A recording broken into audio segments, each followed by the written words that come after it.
میں نے نیچے کمنٹ میں چینل پن کیا ہے۔ کل سے معصوم ناول اس چینل پر اپلوڈ ہوگا۔ آپ سب سے درخواست ہے اس کو سبسکرائب کر لیں۔ شیرو: ریما: آنٹی کو بھی تو بلا لیتے۔ ہما: اس کا ابھی من نہیں ہے، وہ بعد میں کھا لے گی۔ شیرو: ایسے کیسے بعد میں کھا لے گی؟ رکو، میں خود انہیں لے کر آتا ہوں۔ میں بہانہ بنا کر ہما کے پاس سے اٹھ گیا اور اسما کو بلانے چلا گیا۔ اسما بیڈ پر بیٹھی آنسو بہا رہی تھی۔ شیرو: یہ کیا، آپ یہاں بیٹھ کر رو رہی ہیں؟ اگر آپ ایسا کریں گی تو ریما کون سا مانے گی؟ چلیں اٹھیں اور نیچے چل کر کھانا کھائیں سب کے ساتھ۔ اسما: تم جاؤ، میرا دل نہیں کر رہا۔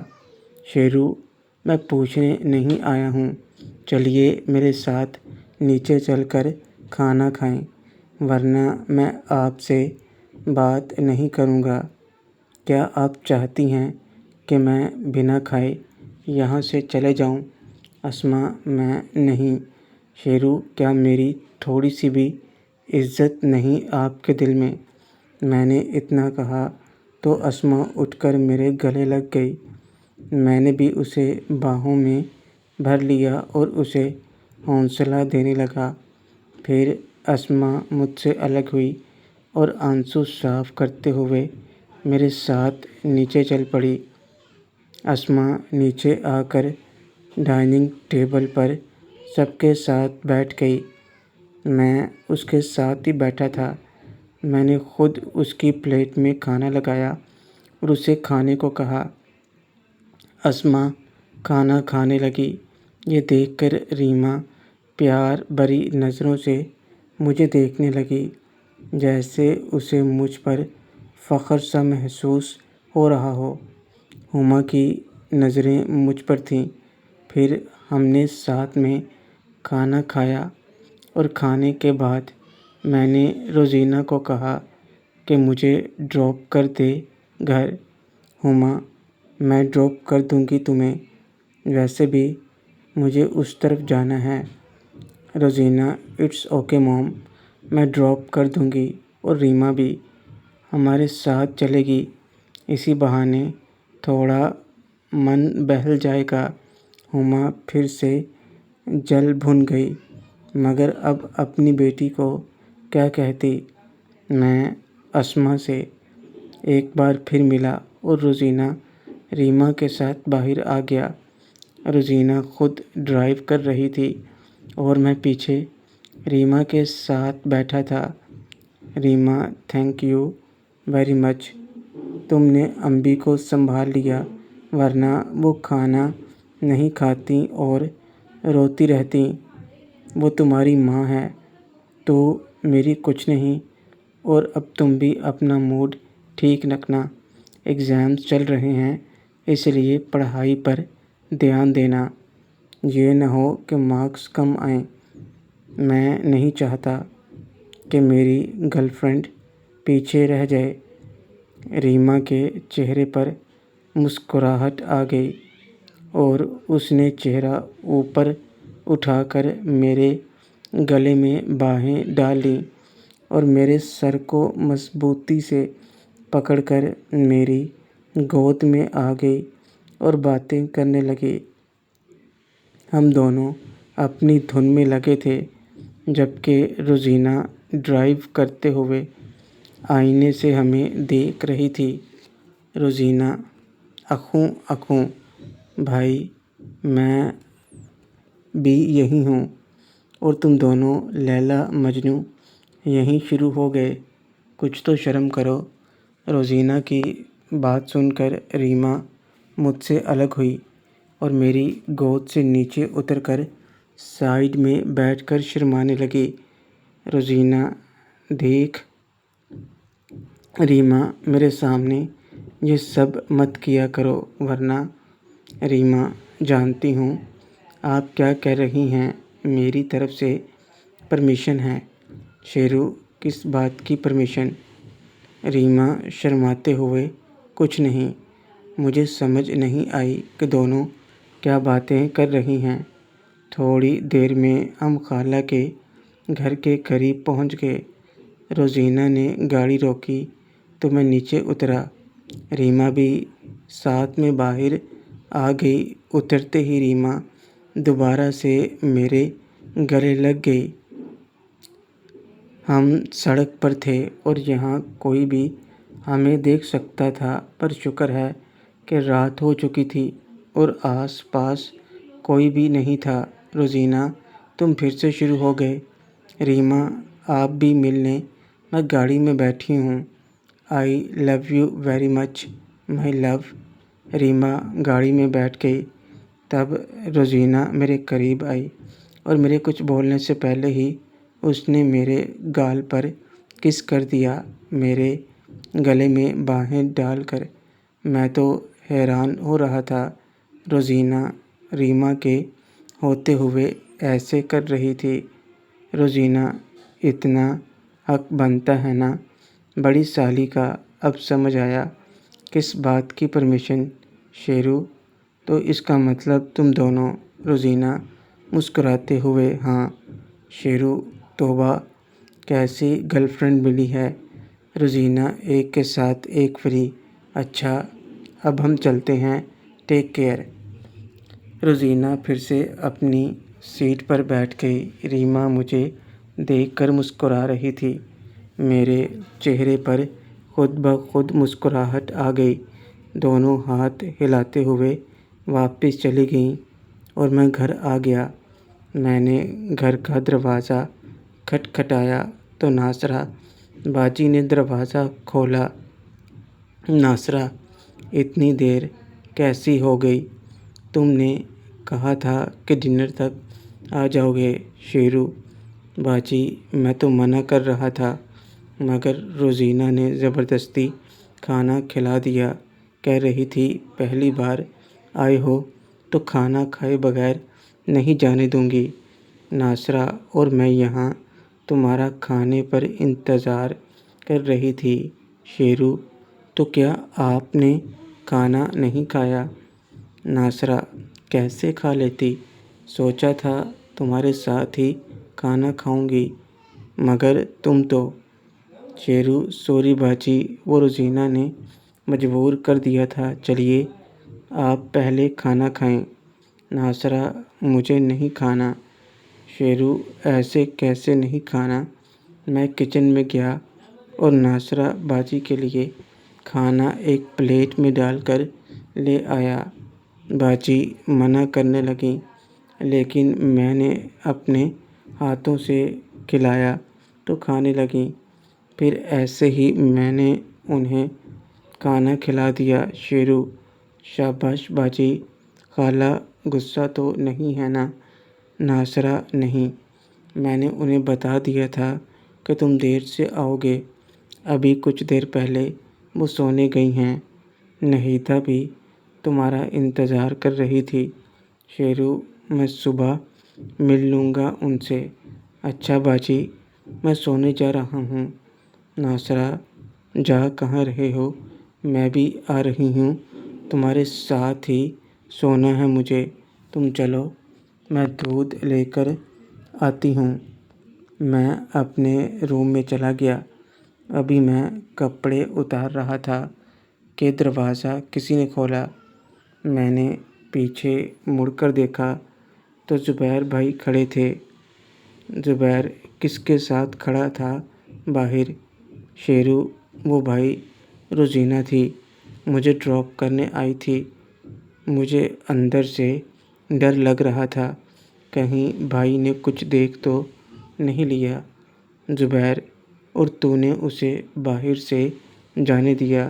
تو کیا اب ہمیں اس کے سامنے ذلیل کرنا چاہتا ہے؟ اپنی تو عزت ہے نہیں تو کیا ہماری عزت بھی خراب کرے گا؟ جانتا بھی ہے وہ کتنے بڑے باپ کی بیٹی ہے، تجھے کیا پتہ، تجھے تو کسی کی پرواہ ہوتی نہیں۔ دوسروں کے ٹکڑوں پر پلنے والا تو کیا جانے عزت کیا ہوتی ہے۔ وہ تجھے یہاں تک ترس کھا کر چھوڑنے چلی آئی اور تو نے اسے اندر تک آنے نہیں دیا۔ چھی، تھو ہے تجھ پر۔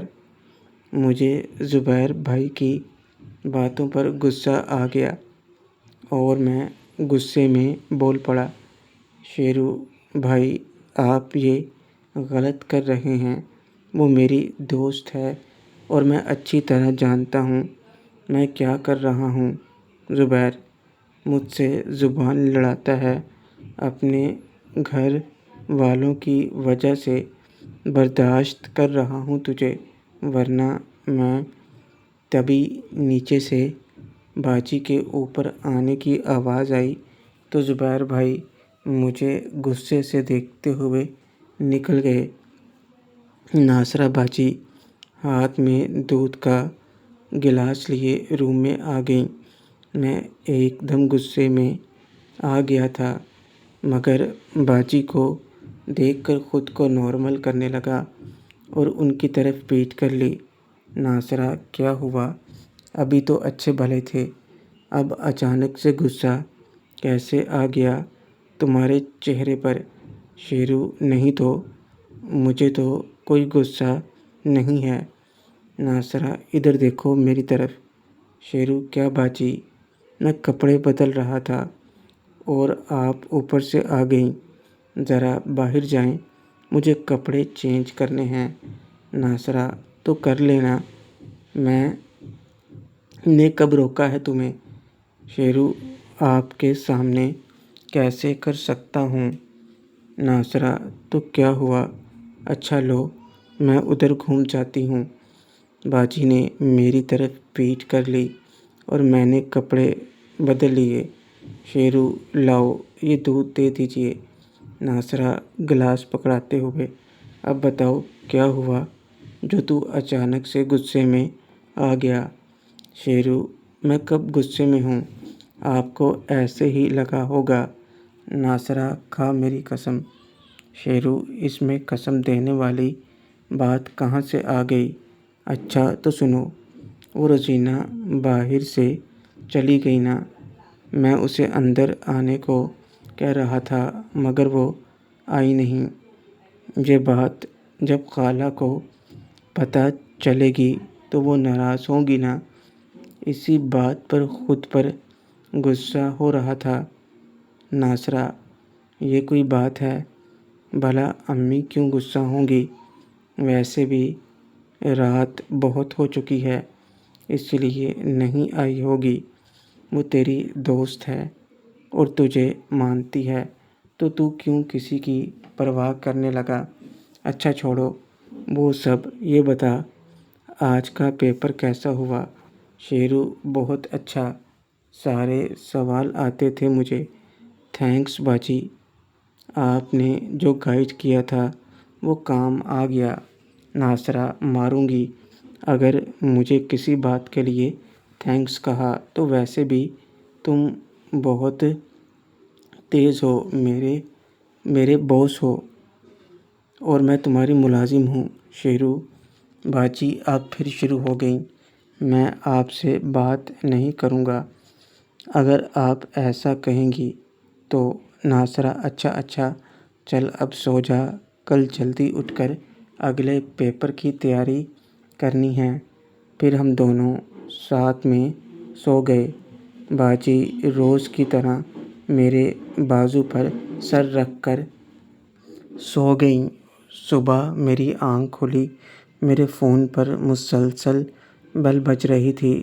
میں نے دیکھا تو انجان سا نمبر تھا۔ شیرو ہیلو، دوسری طرف سے سو رہے تھے کیا؟ یہ ایک لڑکی کی آواز تھی۔ میں ابھی اٹھا ہی تھا اس لیے مجھے پہچان نہیں ہو پا رہی تھی۔ شیرو آپ کون بول رہی ہو؟ اتنی جلدی بھول گئے؟ ابھی تو کچھ گھنٹے ہوئے ہیں تم سے دور آئے ہوئے اور ابھی سے بھول گئے۔ اب میرا دماغ ہوش میں آیا اور مجھے سمجھ میں آ گیا یہ تو روحی ہے۔ شیرو روحی؟ روحی: ہاں روحی، تم نے میری آواز نہیں پہچانی؟ شیرو: سوری یار، وہ میں سو رہا تھا اس لیے پتہ نہیں چلا۔ تبھی باجی میری آواز سن کر اٹھ کھڑی ہوئیں۔ ناصرہ: کس سے بات کر رہے ہو صبح صبح؟ روحی: یہ کس کی آواز ہے؟ یہ لڑکی کون ہے تمہارے ساتھ اتنی صبح؟ یہ کیا کر رہی ہے تمہارے ساتھ؟ شیرو: صبح کہاں، وہ تو رات سے یہاں ہیں۔ روحی: کیا؟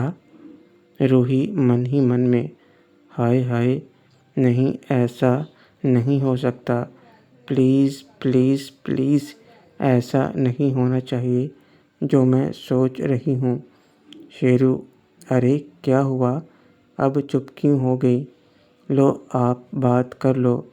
روحی: نہیں تو میں نے فون باجی کو پکڑا دیا کیونکہ وہ میری طرف سوالیہ نظروں سے دیکھ رہی تھیں۔ شیرو: لو باجی بات کرو، ڈاکٹر روحی ہیں۔ روحی کا نام سنتے ہی باجی کے چہرے پر ایک مسکان آ گئی جہاں تھوڑی دیر پہلے الجھن سی تھی۔ ناصرہ: گڈ مارننگ ڈاکٹر صاحبہ، کیسی ہیں آپ؟ پہنچ گئی لندن؟ روحی: آپ ناصرہ؟ او سوری، میں ناصرہ بات کر رہی ہوں، ہم ملے تھے نا۔ شیرو: میری خالہ کا بیٹا ہے۔ روحی: او آپ ناصرہ باجی ہیں، میں نے سوچا۔ ناصرہ: کیا سوچا؟ روحی: کچھ نہیں، آپ کیسی ہیں؟ روحی من ہی من میں: ہائے ہائے، لاکھ لاکھ شکر ہے، میں بھی نا کیا کیا سوچنے لگی تھی۔ میرا شیرو ایسا نہیں ہے۔ ناصرہ: میں بالکل ٹھیک ہوں، آپ بتاؤ کب پہنچی لندن؟ روحی: 2 گھنٹے ہو گئے ہیں، ابھی روم میں آ کر سامان رکھا اور سوچا پہلے سب سے بات کر لوں۔ ناصرہ: اچھا کیا، لو بات کرو شیرو سے۔ شیرو: ہاں جی، تو کیسا رہا سفر؟ روحی: اچھا رہا، تمہیں یہی بتانے کے لیے فون کیا تھا کہ میں خیریت سے پہنچ گئی ہوں اور اس وقت اپنے روم میں ہوں۔ یہ میرا فون ہے، سیو کر لینا نمبر۔ شیرو: ٹھیک ہے، وہاں کیا ٹائم ہوا ہے ابھی؟ روحی: یہاں رات کا 1 بجنے والا ہے۔ شیرو: کیا ابھی وہاں رات ہے؟ تو آپ جاگ کیوں رہی ہیں؟ اتنا لمبا سفر کر کے پہنچی ہو، چلو جلدی سے سو جاؤ اور ریسٹ کرو۔ روحی: نہیں، ابھی تم سے بات کرنی ہے مجھے۔ شیرو: باتیں تو جب چاہو کر لینا، مگر پہلے ریسٹ کرو، میں رکھ رہا ہوں اور آپ بھی ریسٹ کرو، بائے۔ روحی: سنو تو، میں نے فون کاٹ دیا اور تب تک باجی جا چکی تھیں۔ میں بھی فریش ہوا اور ایکسرسائز کرنے اوپر چلا گیا۔ اس کے بعد تیار ہو کر میں نے سب کے ساتھ ناشتہ کیا اور پھر محیط کے ساتھ زینت فرزانہ کے یہاں چلا گیا۔ ہم نے ابھی کتابیں بند ہی کی تھیں کہ میرے فون پر نہیتا کا فون آنے لگا۔ شیرو: ہیلو نہیتا، گھبراتے ہوئے: تم کہاں ہو؟ جلدی سے گھر آ جاؤ۔ شیرو فکر مندی سے: کیا ہوا، آپ ایسے کیوں بات کر رہی ہو؟ نہیتا روتے ہوئے: وہ زبیر کو۔ شیرو: کیا ہوا زبیر بھائی کو؟ نہیتا: زبیر کو پولیس نے پکڑ لیا ہے، امی اور پاپا وہیں گئے ہیں، میں گھر پر اکیلی ہوں، مجھے بہت ڈر لگ رہا ہے، پلیز جلدی آ جاؤ۔ شیرو: آپ رکو، میں ابھی آیا۔ میں نے فون بند کیا تو زینت فرزانہ میری طرف حیرانی سے دیکھ رہے تھے۔ زینت: کیا ہوگا، کس کا فون تھا؟ شیرو: کچھ نہیں، وہ نہیتا کا فون تھا، کوئی پرابلم ہو گئی ہے گھر پر۔ زینت اور محیط یک زبان ہو کر: کیسی پرابلم؟ شیرو: مجھے جانا ہوگا، بعد میں بتاتا ہوں۔ زینت: بتاؤ تو صحیح، شاید ہم کوئی مدد کر سکیں۔ شیرو ابھی تو مجھے خود نہیں پتہ، گھر جا کر دیکھتا ہوں، اگر تمہاری ضرورت پڑی تو فون کروں گا۔ زینت ٹھیک ہے، اگر کہو تو میں چلتی ہوں ساتھ میں۔ شیرو کوئی بات نہیں، اگر ضرورت ہوئی تو فون کروں گا۔ میں جلدی سے موہت کے ساتھ نکل آیا۔ میں نے فرزانہ کے سامنے جان بوجھ کر نہیں بتایا کیا بات ہے۔ موہت گاڑی میں بیٹھتے ہی سوال کرنے لگا۔ میں نے اسے بس اتنا بتایا کہ زبیر بھائی کا جھگڑا ہو گیا ہے۔ ہم جلدی سے گھر پہنچے تو نہیتا گھر پر اکیلی تھی۔ وہ بیچاری رو رہی تھی، مجھے دیکھتے ہی بھاگ کر میرے گلے لگ گئی۔ شیرو چپ، نہیتا پلیز چپ ہو جاؤ، خود کو سنبھالو، میں آ گیا ہوں نا، کچھ نہیں ہوگا بھائی کو، خالو جان گئے ہیں نا۔ نہیتا روتے ہوئے، مجھے بہت ڈر لگ رہا ہے، اس کے دوستوں کا فون آیا تھا کہ کالج میں جھگڑا ہوا ہے۔ اور شیرو اور کیا نہیتا، جس کو چوٹ لگی ہے وہ پولیس والے کا بیٹا ہے اور اسی نے پکڑا ہے۔ شیرو کچھ نہیں ہوگا، تم حوصلہ رکھو۔ موہت اندر آتا ہوا، کیا ہوا ہے؟ شیرو کچھ نہیں یار، زبیر کا کالج میں کوئی پنگا ہوا ہے، آؤ تم بیٹھو یہاں۔ نہیتا ابھی تک میرے سینے سے لگی ہوئی تھی۔ موہت کے آنے پر میں نے اسے خود سے الگ کیا اور اس کی آنکھوں سے آنسو صاف کیے۔